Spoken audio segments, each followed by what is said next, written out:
Hi everybody and welcome to the last video on NS2 video series. So in this series we were talking about NS2 and I hope you understood a lot of network simulation from these videos. And when you want to talk about the future of NS2, so as I told you, network 3 has already come up and network 3 works with Python scripts, so it doesn't support TCL, and network 3 is rewritten from scratch and it's going to differ a lot from NS2. So if you're a new guy you might consider NS3, and if you are from certain institution who follows NS2, you have no other option. Like, again, network simulator 2 is not a software to omit, so we did some awesome stuffs in network simulator 2. So even if you want to contribute in network simulator 2, you can do it.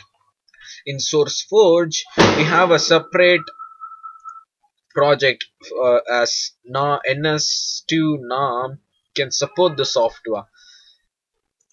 It's available for Linux. They have ported it to Windows. And since TCL is a scripting language, you might encounter a lot of problem. You might think you have done something correct. No, actually it is correct. It might be some silly spelling mistake.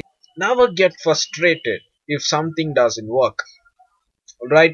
So it's gonna be a problem. How a black box testing works, you just don't really matter about how the software is made. We just remember certain things and then we learn network simulation. We learn about network from this software. So do not get frustrated if you get into problems. Alright, Google it, you will find your answer.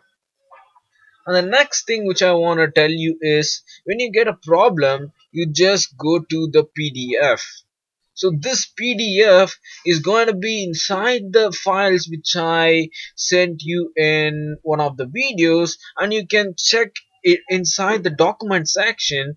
You will find everything.pdf. There is a HTML version available online. You can Google it or you can use this PDF. This is going to help you a lot.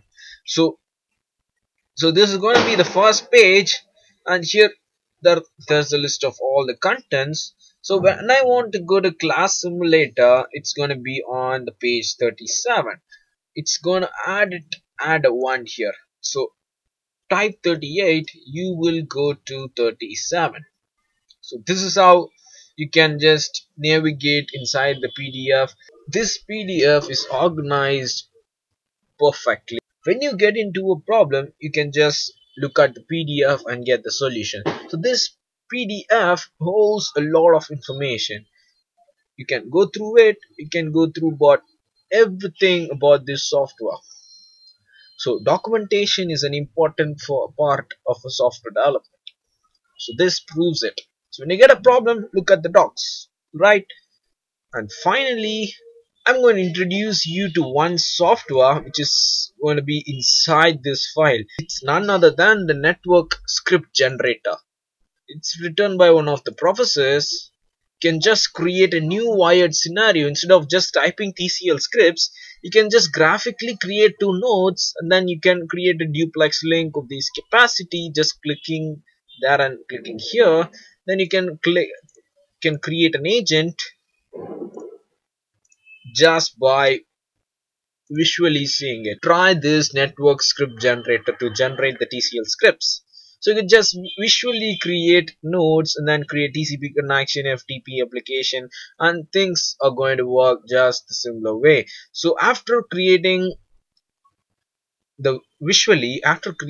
our scenario visually, you could just click on TCL, you will get the generated script.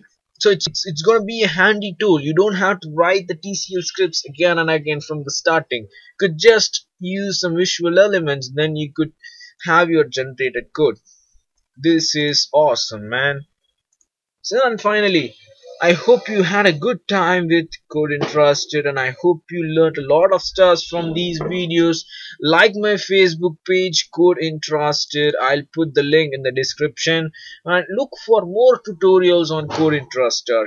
If you really like my videos, subscribe to my videos for more awesome stuffs. Goodbye from Code Entrusted.